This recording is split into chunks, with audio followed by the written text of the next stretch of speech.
Welcome to Curious Life of a Child-Free Woman, a podcast celebrating unconventional choices and asking curious questions through the lens of a happy, child-free life. Every week, I chat with experts on today's most interesting topics, inspiring us to think differently, live intentionally, and find fulfillment on our terms. Whether you're child-free or seeking a space where parenthood isn't part of the conversation, you are welcome here. It's not about comparison, it's about possibility. Let's get curious together.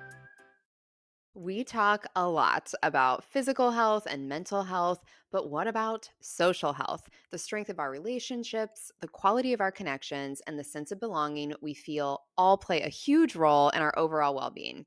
Yet, making and maintaining friendships as an adult can feel harder than ever. That is exactly what we're exploring today with Florence Wlodarski, co founder of Parallel Social Club. Florence saw how traditional social spaces often revolve around work, networking, or parenting, and realized that there was a need for something different. Parallel is all about creating meaningful friendships without the pressure, where connections happen naturally and authentically. Today, she's here to help us rethink how we build community, why social health matters so much, and how we can all find friendships that fit our unique lives. Welcome, Florence. Hi, Emily. So great to be here with you. I'm so grateful to have you. So, start by telling me, what is social health? I don't think I've heard those two words together, or I haven't heard it very much. So, help us with a definition. Yeah. Like you mentioned, I think everyone is pretty much familiar with obviously physical health, fitness, and then there's mental health. I think mental health, it's been prioritized in our society just more recently, which is a great thing where stigma has been removed, right? And a lot of resources have been coming out, et cetera. But social health, I think that's something that is underappreciated. And what do we mean by social health? I think, we can call it social well being. It could be social connection. There are different ways to say it. But if we're trying to draw this kind of comparison to all the different other ways that human beings can remain healthy, I like to use the term social health. And I think it refers to how healthy you feel your relationships are. Do you have meaningful connections? Do you feel like you've got people you can rely on? Do you feel like you have those people in your life that you can say, hey, these are my friends? Right. And so I know we've got different types of friends that we can talk about. There are multiple layers of friendships: old friends, new friends, work friends, business, social friends, right? But at the end of the day, I think this concept of social health and social well-being is really important for us to start thinking about, okay, who's in my orbit? How do they influence my life? How do they impact my life? And do I feel lonely, or do I feel supported? Do I feel like I've got enough people? It's not even about quantity, right? It's about the quality of the relationships that are in your orbit. It can be one person, right? But the quality and the meaningfulness of social connections, I think that all ladders up to this concept of social health. I love what you said there about quality over quantity, or just, that we don't have to focus on the quantity, because I think that's where sometimes we feel less than. If it's like, okay, I spend a lot of time with a partner or with a best friend or with a couple friends, but I don't have 100 friends. If I had a birthday party where I wanted to invite 50 people, who would that even be? I don't even have 50 friends. And then we feel like, crap, like, are we not doing enough? So I love that you've already set the expectation that we don't need to have a million people in our lives. Yeah. I mean, everyone has different social needs too. Some people are more extroverted, some people are more introverted. And so the need for social interactions is one thing. And then the idea of having the number of people in your life that seems right. There is no right or wrong, because for some people, they feel like, I want more, right? I want more close friends. And that is totally fair and great. And some people say, I've got my three people in my life that are amazing, and I feel fully supported, and I can go to that and at any time I can go out and hang out with them. I don't want any more, right? No, we don't need to pressure them to say, no, you need to hit a specific magic number. No, it's not like that at all, right? Right. The word health feels like an important part of this because whether you are introvert or extrovert, or you're a person who wants 30 close personal friends or three close personal friends, this really does have an impact on our health and our lifespan. I feel like there's more and more rhetoric and research coming out around this and how our social relationships, our social health do impact our longevity. I was doing a little bit of research for our conversation because I love to look stuff up related to these topics. And I read this thing from Stanford. I'll link this in the show notes if anybody wants to read the whole piece. But there's a quote from it that says, our relationships form a lattice of support that constitutes the largest single factor in overall well being. We need to prioritize showing up for one another because when we don't, loneliness and isolation can become a chronic health concern. So, hearing that, like chronic health concern, that's stuff we think about with smoking or, heart disease or diabetes and risk factors for things like that. Now we're talking about it in the landscape of relationships. I know you've done a ton of research and your work co founding a social club. So, tell me more about what you've learned about this connection between our social lives and our longevity. Oh, there's so much here. And it's been fascinating for me and a really interesting learning opportunity the last several years as I've dug into the research to better understand, back in 2023 was when the US Surgeon General declared that loneliness was at an epidemic level and that it's a public health risk. And so since then, there's been a lot of articles in the media, a lot of organizations have popped up, a lot of programming across the country to whether it's for profit, nonprofit, doesn't even matter, just in response to this declaration or this awareness that the US Surgeon General put out there saying, hey, having social connections is really important for mental and physical health. And social disconnection is at some sort of epidemic level. And you know what? I've been reading that it's not just in the US, but it's global. So, in the UK and in Japan, at the government level, apparently they appointed a loneliness minister to address this kind of issue in their society. So, when everyone can have a different opinion, they can blame social media or the busyness of life, or there are so many reasons. But regardless of the reasons, I think we can all pretty much attest to the fact that loneliness is a pretty common issue in our society, right? But going back to the health consequences of social isolation and loneliness, I mean, you're talking about increased risk of heart disease and stroke, a weakened immune system, a higher risk of depression and anxiety. I mean, there are so many things that, in terms of our health, our physical health, there are ways in which isolation and loneliness has a direct impact to our physical bodies. And when we talk about isolation, I mean, a lot of us may hear the term isolation and saying, I'm not isolated. That's not me. These studies are not referring to me because I get out of the house, I go to the gym, I go to work, I have friends, but it's not really saying the term isolation, meaning you're living in your house and you're never leaving the house and you're scared to go to the grocery store and make eye contact with other people. It's not saying that. But social isolation and loneliness is also kind of like a spectrum, right? So it's not you're isolated or you're not. It's how much connection do you have?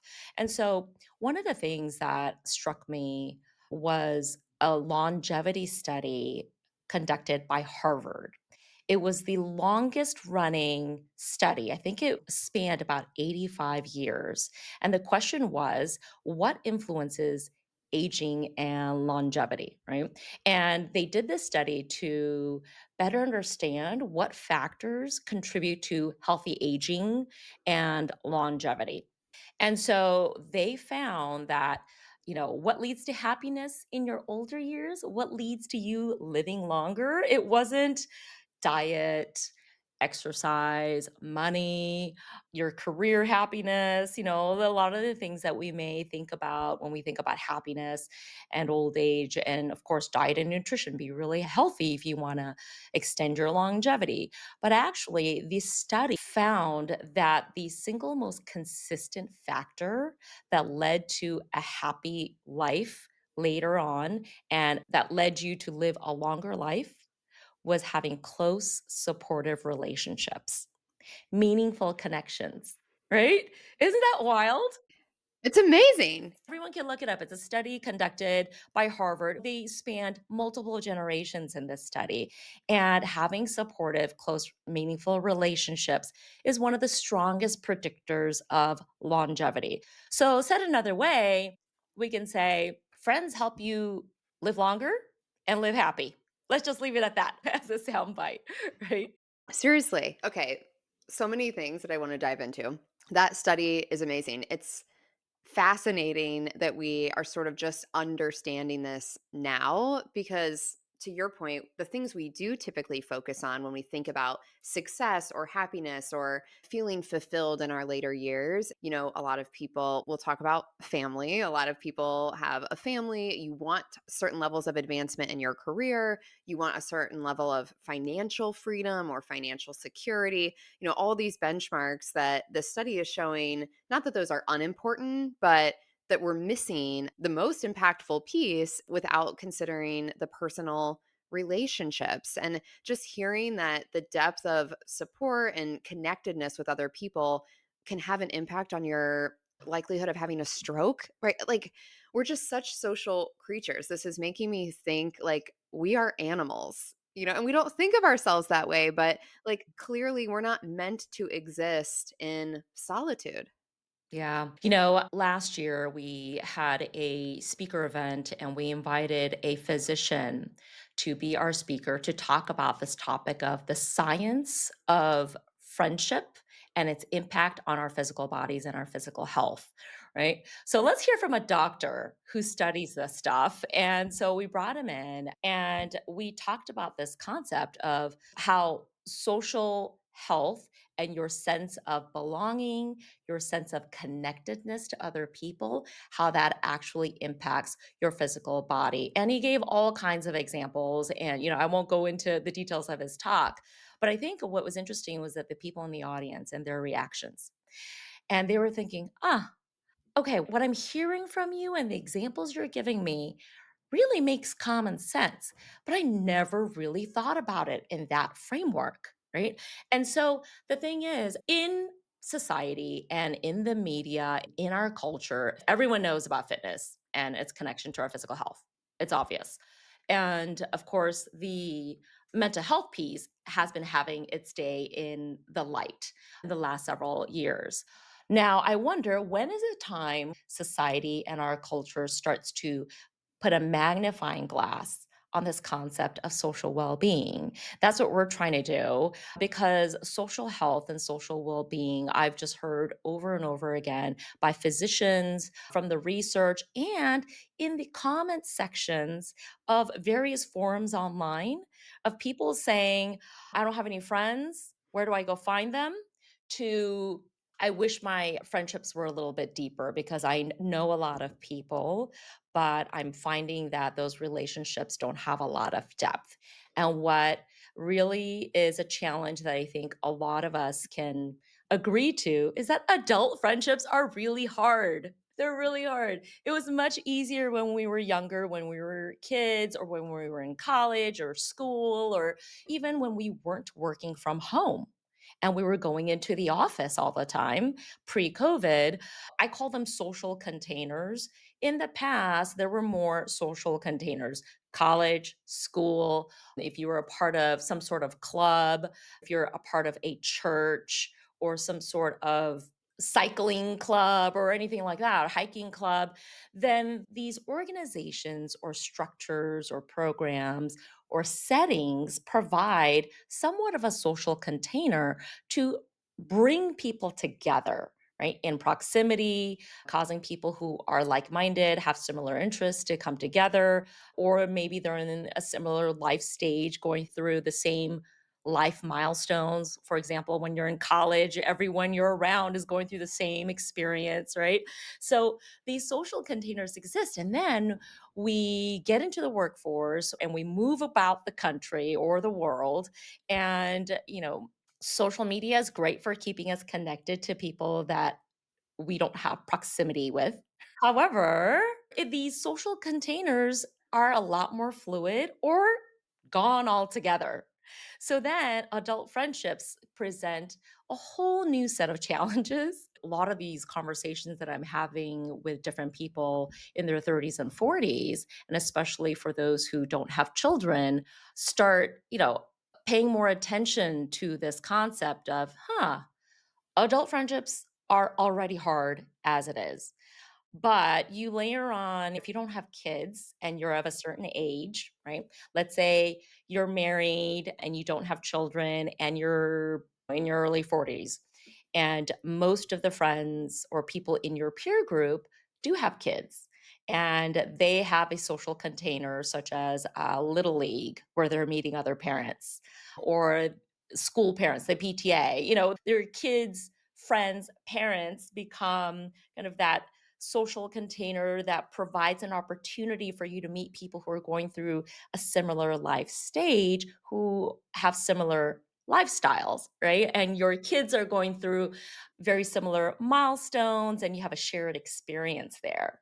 But how about for those of us like you and I who don't have kids, so we don't have that type of social container? What other entities, programs, structures, organizations could we participate in to ensure that we have opportunities to build meaningful connections and meet people that we can relate with?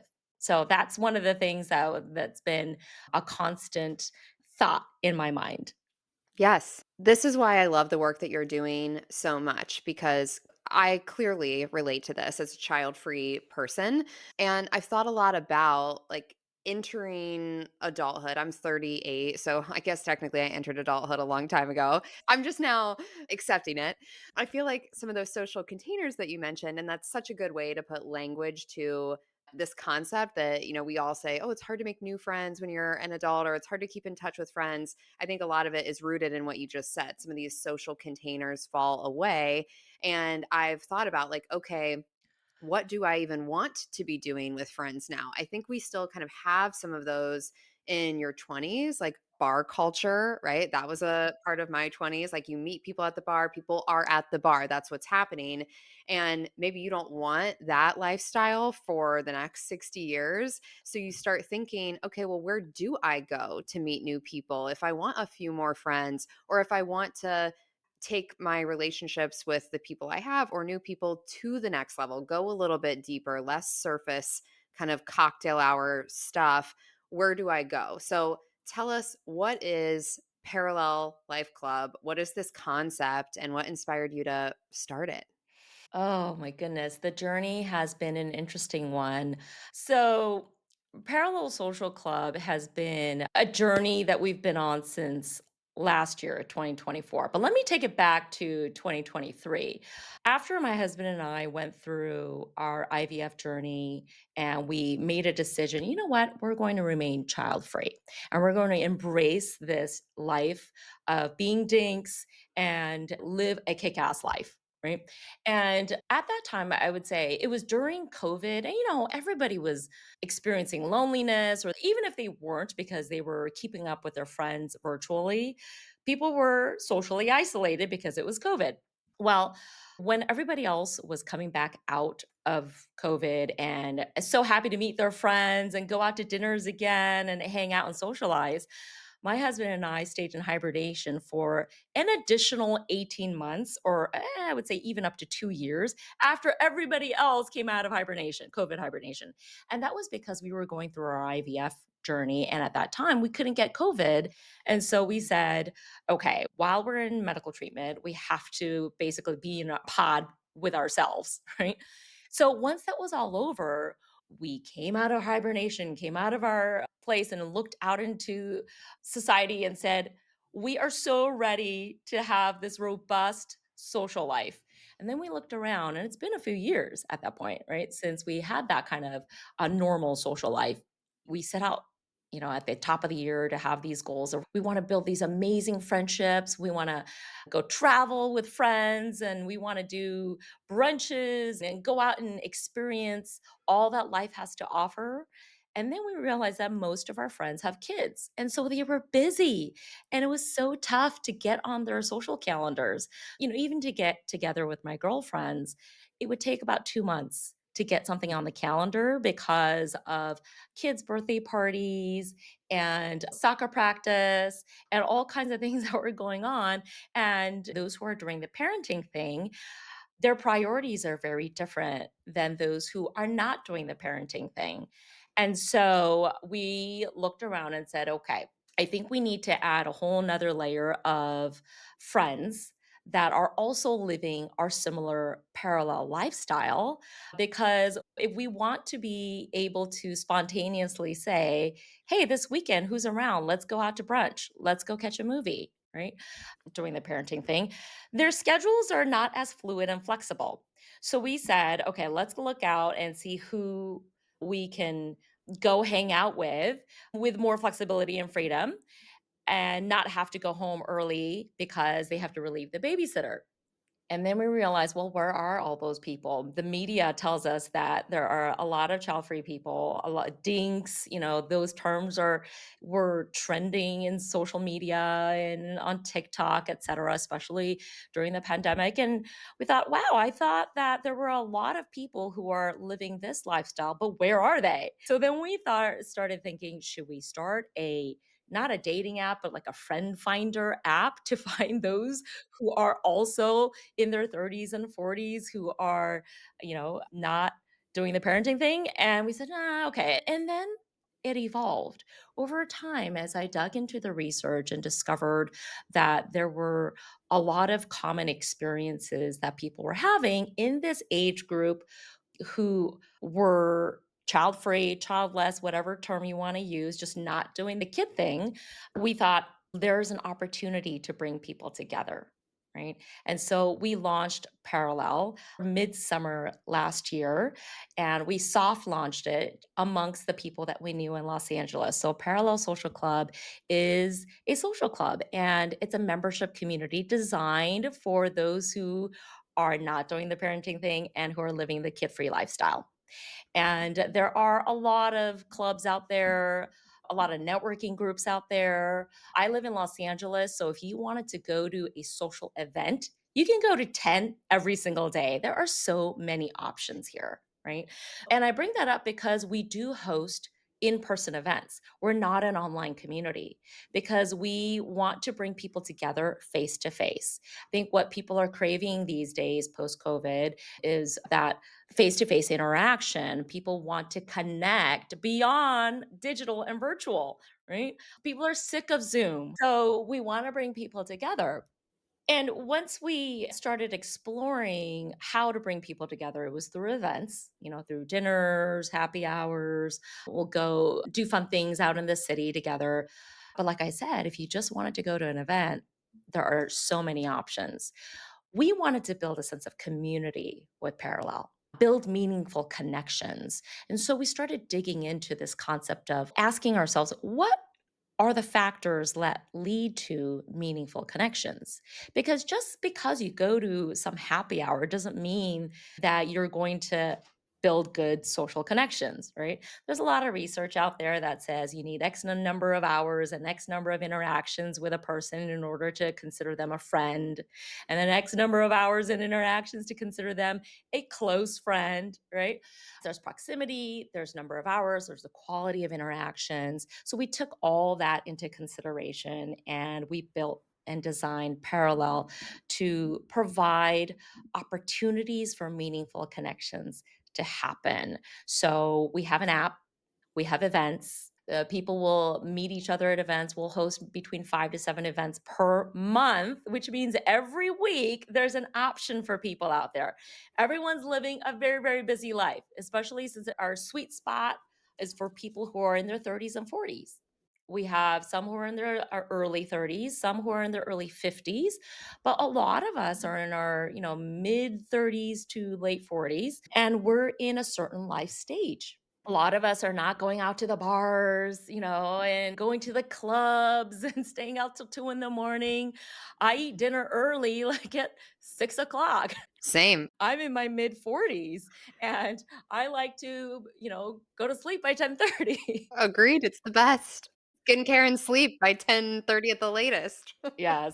So how do we find other people who are in this similar life stage, similar age group, living this similar lifestyle, but also because we don't have kids, we have the flexibility, the freedom, the time, and maybe even resources, maybe even financial resources to invest in other things, invest in our interests, invest in personal growth, our hobbies, travel, dining out, all the things. And so we launched Parallel Social Club officially with a launch party on March 1st, 2025. Just recently. And we brought about 90 people together to celebrate the growth of this community. And what was really validating was to hear comments like, I didn't even know this existed. My friend invited me, and I thought I was just going to a party. But the party is full of people that I can relate to. And one woman actually came up to me and said, "Thank you for doing this because I actually feel seen. I feel seen and heard." The seen and heard part was the direct quote. And I think what I'm finding is that maybe we didn't realize that this was something that could be value added for our lives, meaning this as in socially being around people who we can relate to instead of going to a random networking event or going to some random social club where they attract all ages, or maybe it's a hiking club and everyone is there because they have a common interest in hiking. But you've got people in their 20s, people are in their 50s, people who have kids, people who don't have kids. It's just kind of a very mixed bag of people with different interests and different life stages. For us, in order to really kind of optimize the opportunities for people to connect, we wanted to bring together people with a lot of similarities. So the starting point is okay, you're doing this no kid lifestyle, right? But you're also in this similar life stage or age range and proximity. You're all living in Los Angeles and you all are interested in personal growth and hobbies, and you want to have amazing experiences in life. So, people who are not just looking to keep buying, buying, buying material things, but people who are looking for quality experiences. Those are the people we've been bringing together.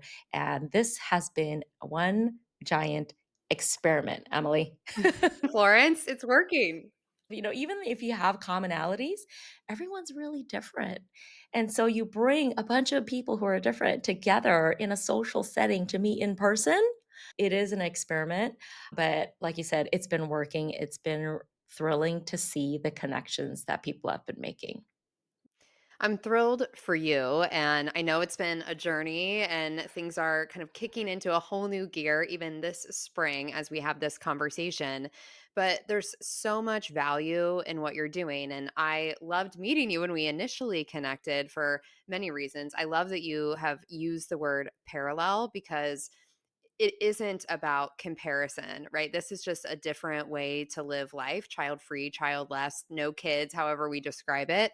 But it's still an unconventional choice. It's still not widely modeled in society. And just as you experienced with your partner coming out of COVID and, okay, we want to be really social again.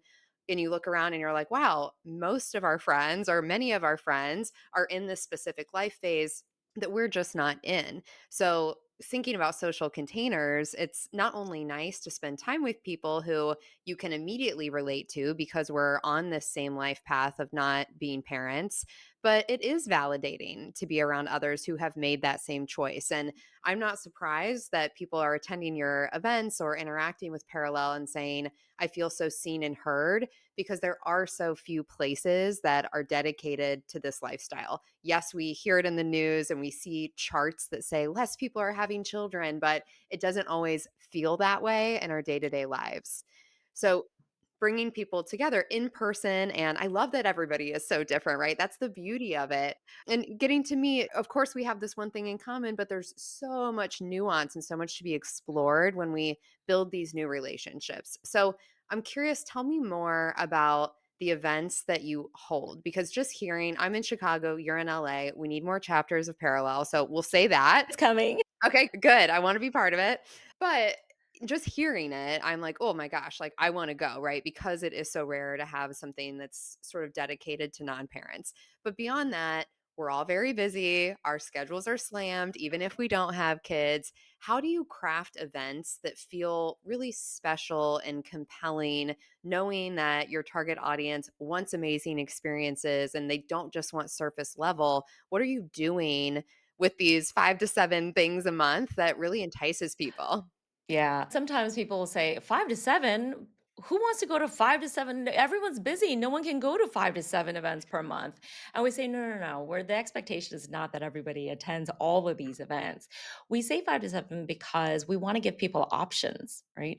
People are really busy. And this life, if we don't have kids, we value the freedom and flexibility part to do the things that we want to do. And so kind of following that theme, we want to give people flexibility to attend events during the weekday, during the weekends, etc. Now, I'll tell you, we structured this so that we have small format events every month. These are the what we call the Find Your Five dinners and coffee gatherings. And then we have the large format events, which are more social experiences. And the reason we designed it this way is because we have extroverts and introverts in the group, right? Everyone has a different appetite for different levels of energy in social settings. And for those people who want to meet new people and develop meaningful connections, our Find Your Five dinners are designed for that. So we limit these dinners to 5 people. I'm the facilitator right now, so I'm the sixth. We all go check out a restaurant in LA, a different one every month. And these conversations over dinner are not just left to small talk, right? They're actually facilitated. And we bring in conversation topics, discussion themes. The last theme that we had was bravery, fears, and the unknown. So we asked everybody to come with a story about, when they exhibited bravery or what some of their fears are, whether it's fear of mice, fear of heights, fear of flying, just kind of surface level, or fear of death, fear of being alone, some of the deeper things. And we let the group organically go as deep as they wanted in that conversation. But the reason why we structure it this way is because we want to create a little bit of, I'm using the word structure, to these dinner parties, because dinner parties can be hit or miss when you go to them with strangers, right? It depends on the dynamic of the group. It depends on how many extroverts there are in the group versus introverts, that sort of thing. And in order to optimize or maximize the opportunity during that 2 hour dinner, we have discussion themes and questions that we throw out. And we have one table conversation so that we're not just having 2 people have a sidebar conversation on one end of the table and 2 people on the other end. And we tried this with 7, 8 people. That was too many. So we limit the reservations to 5 or 6 people, and it's been working wondrously. Why is it called Find Your Five? There is a motivational speaker named Jim Rohn, and there's a quote that many people have heard, and it says, "You are the average of, or you are the sum of the 5 people that you spend the most time with." Not the 5 people who are your closest friends and one lives, 2,000 miles away from you, because you're not spending a lot of time with that person who lives in a different state. But the 5 people in your orbit that you spend the most time with probably has an influence on your life, your mood, your energy, how supported you feel, how negative you are, how positive you are. The people that we spend a lot of time with, it's just kind of human nature. They have some sort of subconscious, unconscious influence on us. So that quote was the inspiration behind naming our dinner series the Find Your Five dinner series. And what we aim to do is to inspire people to start thinking about who is in their social circle. Who are their 5 that they spend the most time with? And do they need to audit that circle, right? To understand how they're influenced by their friends. And some may go through that exercise and think, you know what? I love the 5 people that I spend the most time with because they really do have a positive impact on my life.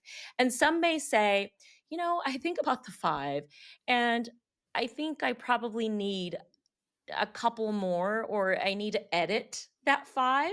And people may realize the 3 people that I spend the most time with actually kind of drag me down, or they're not as supportive or encouraging, or they are maybe a negative force in my life. It's not saying let go of those friendships.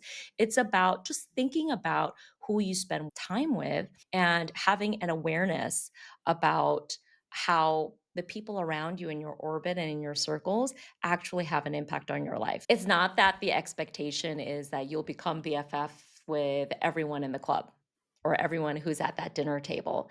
But the idea is that by spurring meaningful conversations with people, when people are driving home after dinner, we want them to think about the conversation they had and leave with a feeling of, wow, those are conversations I normally wouldn't have. We went deep, or I really got to know this person. And then have them be inspired to think about who is in their social circle. This concept of find your 5, whether you find it within Parallel Social Club or at this dinner or outside of the club, go find your 5 and be inspired to find people who have a positive impact in your life and spend time with them. So that's a small format. And then we have the large format events where people are looking for social experiences and they just want to elevate their social life. We've got the bigger events like our own stand up comedy show. We did a wine tasting event recently where we flew in a winemaker, sommelier from Tuscany, Italy, to lead a wine education class for us. And we're trying to curate these experiences for people. And if people want to go hiking, yes, we'll go hiking and take a group. We'll go to the Magic Castle. We're going to Universal Studios. We'll do a big picnic by the beach and watch the sunset over the ocean because we're by the beach in LA, right? So we're always looking for opportunities to create experiences in intimate settings as well as in large social settings as well. And then we have an app so people can connect with each other, message each other, and keep in contact in between seeing each other at in-person events. So that's how it's structured right now, you guys.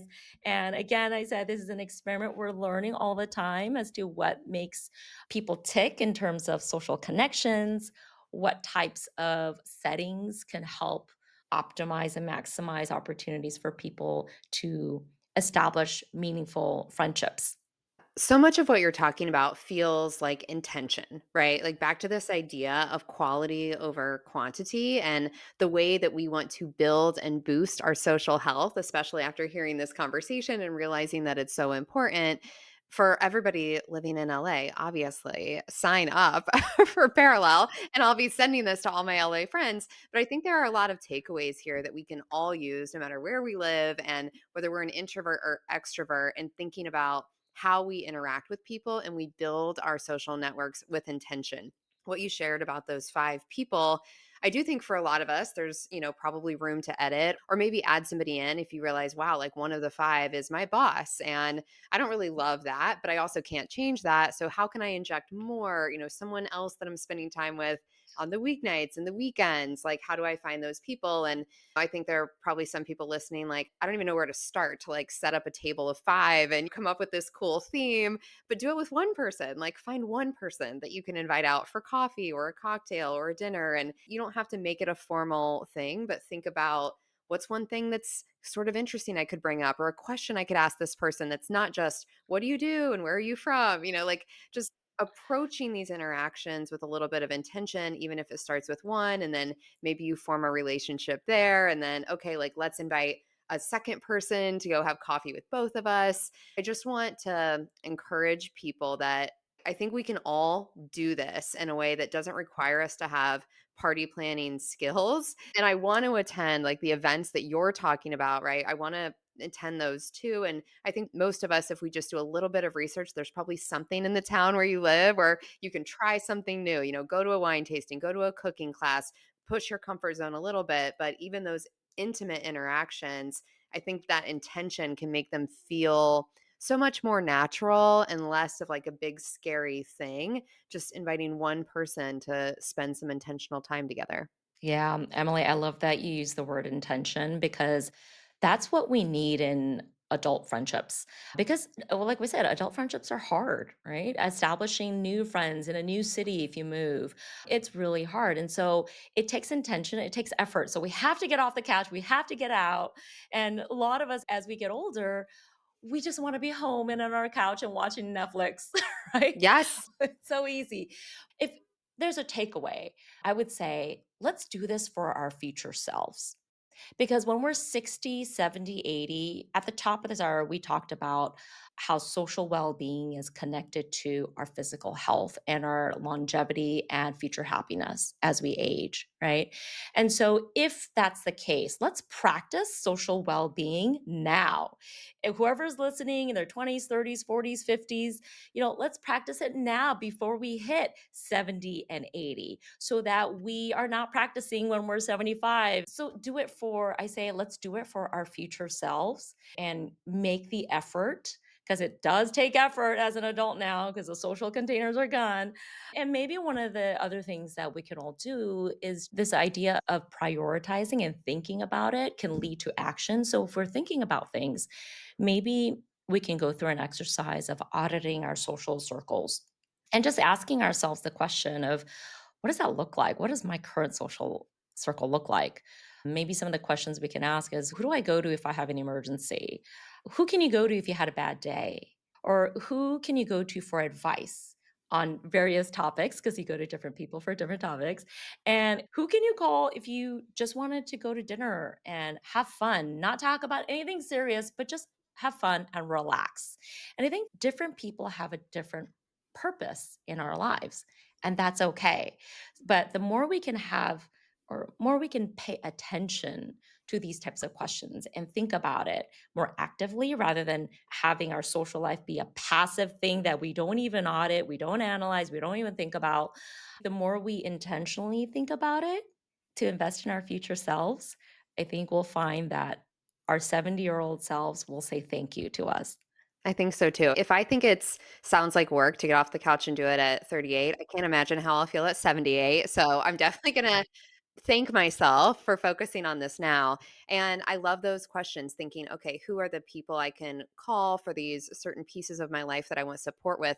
But also asking yourself, like, who am I being that person to? Am I doing my part and going above and beyond and just reaching out to people to say, are you okay? Can I support you? What's new with work? Or remembering when you do interact with somebody and they say, we're getting ready to go to Italy on vacation, then a few weeks later you text them and follow up. Not that this needs to become a big chore, but I think remembering that it's our responsibility to bring this to the table as well. And yes, we want people in our network to be supportive and fun and all of that for us, but we get that by giving that. And that can be something that starts really proactive if you feel like you want more of a social network or more social health. I think offering that connection to people proactively, even if you're the first person to make the approach, that can be a good way to get the ball rolling. I think that's very, very well said. Introvert or extrovert doesn't even matter. Even for an extrovert like me, and I meet a lot of people, I know I need to make that effort. It's for everybody, right? Florence, what tips can you give us if we do go to an event through Parallel or through something else and we meet somebody? This happens to me sometimes where I'll meet somebody at an event and I feel like we have this great chemistry, this great connection. I went to a couple of clothing swaps this winter, which I love, like such an innovative event. One was at a boutique, one was at a friend's house. And I mean, it's exactly as it sounds. You bring clothes you don't want and you trade with people. Like another woman's trash is another woman's treasure. So those events are super cool. But, there were a couple women at both of them that I felt like we were really vibing. Hopefully it wasn't just me, but I was like, "Ah, this woman's so cool and interesting, and we're having these great conversations." And then the event ends and like where do you go from that? So in the moment I was thinking, do I ask for her number? We kind of know what to do in a flirtatious dating scenario, but when it's friendly and you meet somebody and you feel like, oh, this is a moment, like maybe this could be a new friend. What do we do to kind of keep that relationship going? Yeah, it's going to be intention and effort. From a thematic standpoint, high up, it's going to take effort. I would say we all have to put ourselves out there, right? And I think a lot of times, some of the things that create anxiety for us, social anxiety. It's more in our own heads. So what if I call and she doesn't respond? Or what if I ask for her phone number and she says, "Hey, let's add each other on Instagram." Should I take that as a, "Oh, she doesn't like me?" Now, those scenarios can happen, but that's okay. I think for all of us, number 1, we should put in that effort to put ourselves out there, and at the same time, while putting ourselves out there, it matters what approach or what perspective we hold in our heads. Because if you're going to take things personally, then it becomes a really risky thing to put ourselves out Mhm. there, right? Because there's that element of vulnerability, of rejection, and things like that. But if we take more of a flexible approach, saying, you know what, everyone's busy, give people the benefit of the doubt. Maybe in some situations, you're vibing at an event or a social situation at the coffee shop that you were standing in line with someone and had a wonderful conversation with, and you put yourself out there and it didn't really go anywhere. You never followed up via text or you were ghosted. I think if we have the flexible mindset of, you know what, that's okay. Maybe this relationship wasn't supposed to go beyond that wonderful interaction we had at the clothing swap or at the coffee shop in line, right? And if we have that kind of easy breezy attitude, then I think it'll help us continue to put ourselves out there. Because once we put ourselves out there with all kinds of expectations, we will get disappointed. That is a fact. We're human beings and we will get disappointed. But in order for us to protect our, I guess, mental health and not go back into a cocoon and say, okay, I tried 3 times and it didn't work out, so I'm not going to do it anymore. No, our future selves are going to say, you didn't put yourself out there. So I would say, in order to do that, have the perspective of it's okay and be easy breezy about it. Because knowing that sometimes people get busy, sometimes those interactions are meant for that time period. Your takeaway will be that one contained experience. And some relationships were meant to continue and build. But we won't know unless we put ourselves out there and try. The reward is worth the risk. And that's true. I mean, there are other scenarios where, like in business or in career or when you're trying a new hobby or learning a new thing, there's like this expectation that it's going to take a few times to get it. And there's going to be some failure and there's going to be some setbacks, but we've sort of conditioned ourselves to push through that. And I feel like we are so sensitive or self conscious, whatever the right word is, when it comes to putting ourselves out there in a social setting that I mean, even if we make it to 3 times, right? Like, it feels like rejection when you get one of those, like, "Oh, let's just follow each other on Instagram," or maybe not even that, and then it's like, "Oh my god, I'm never asking again." Like, what a huge failure. But we can't see it that way, right? Like, we're not gonna connect with everybody, and we're certainly not gonna connect on a deep level with everybody. We've already talked about the fact that we don't need to connect with everybody, but I think it's worth it to try, and it gets easier over time. I've certainly put myself out there and had it go nowhere. And I've put myself out there and it's become a beautiful friendship that I wouldn't have had if I wasn't willing to kind of speak up and say, "Do you want to get coffee with me?" So I think that's good advice to kind of shift our perspective and hopefully thinking about that potential reward on the other side of having a new friendship that brings you a lot of joy. Hopefully that can make us be a little bit more willing. And one last thing as a comparison. So, going to the gym, right? We all know that we have to exercise, we should exercise, but we need consistency to see results.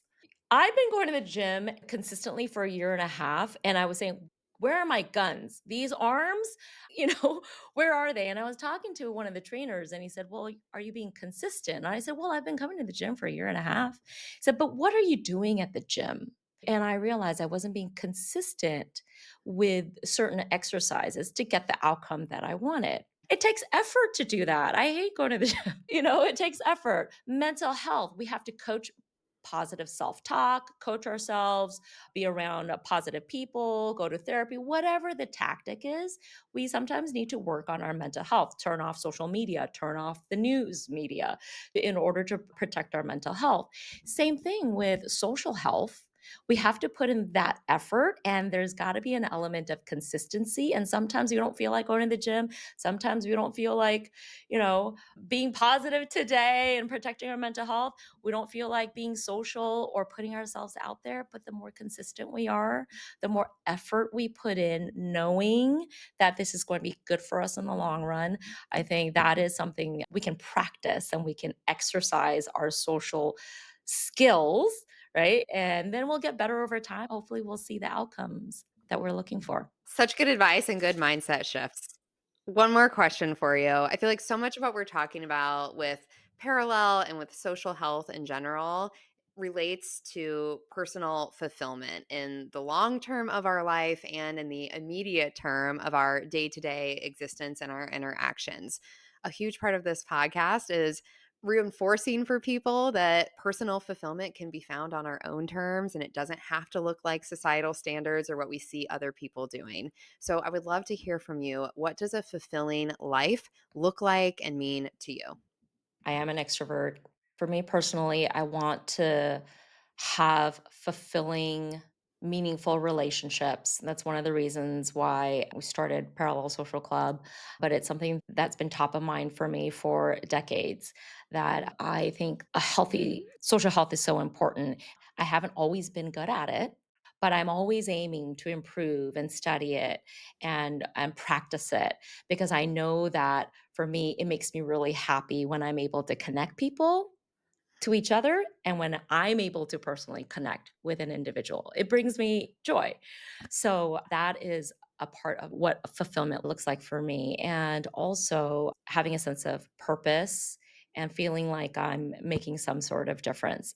Different things tick for different people. I know how I'm wired, and I need to be spending my time investing in things that actually make a difference in people's lives. And whether I do that professionally or on my own time, that is something that will be a constant journey and search for me, moving from project to project or season to season.